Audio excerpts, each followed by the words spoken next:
নালাগে বাবা মছলা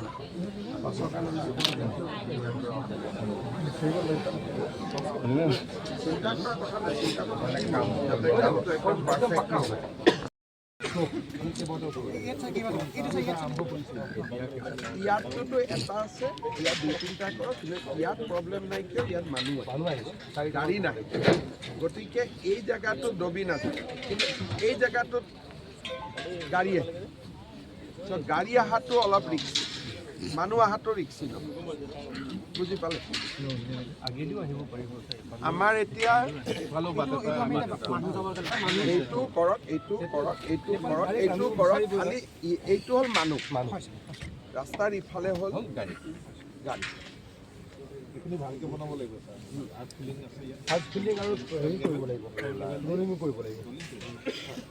এই কথাটো যেনেকৈ আছে তেনেকৈ থাকিব ৰাস্তাটো ৰলিং আৰু ইয়াত অলপ সমান কৰিব লগা আছে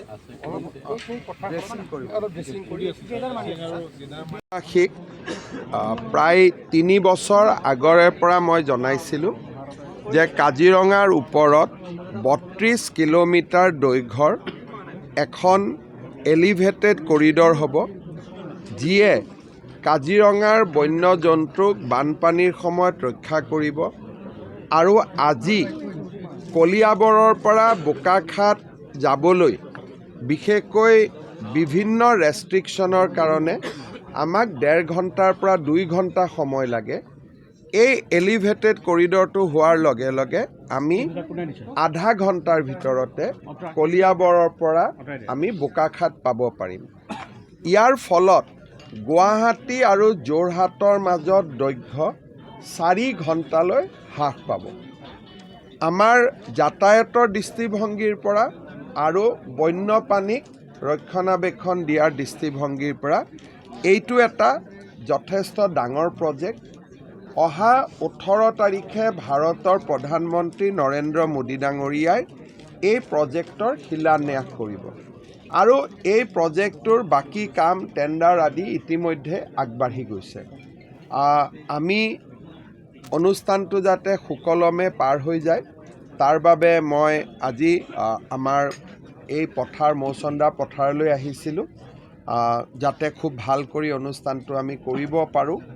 আমাৰ কাৰ্যকৰ্তাসকলকো লগ পালোঁ আৰু আমি আশা কৰোঁ যে সুন্দৰ সভা এখন আমি অনুষ্ঠিত কৰিম আৰু অসমবাসী ৰাইজক দিয়া এই উপহাৰ অসমবাসী ৰাইজে প্ৰধানমন্ত্ৰী ডাঙৰীয়াক নিশ্চিতভাৱে ধন্যবাদ জনাব আমাৰ মানৱ ধৰ্ম সমাজে সদ্ভাৱনা সভা প্ৰত্যেক বছৰে অনুষ্ঠিত কৰে সতপাল মহাৰাজজি তেখেত প্ৰত্যেক বছৰে আহে মোক এই বছৰ আমন্ত্ৰণ জনাইছিলে কিন্তু 7 আৰু 8 তাৰিখে মই ডিব্ৰুগড় লখিমপুৰত থাকিবলগীয়া হ'ব বাবে আহিব নোৱাৰিম সেইবাবে আগতীয়াকৈ তেখেতসকলক মই শুভকামনা জনাই থৈ গ'লোঁ বাকী কেশৱ মহন্ত ডাঙৰীয়া আছে মোৰ হৈ তেখেতে উপস্থিত থাকিব হ'ব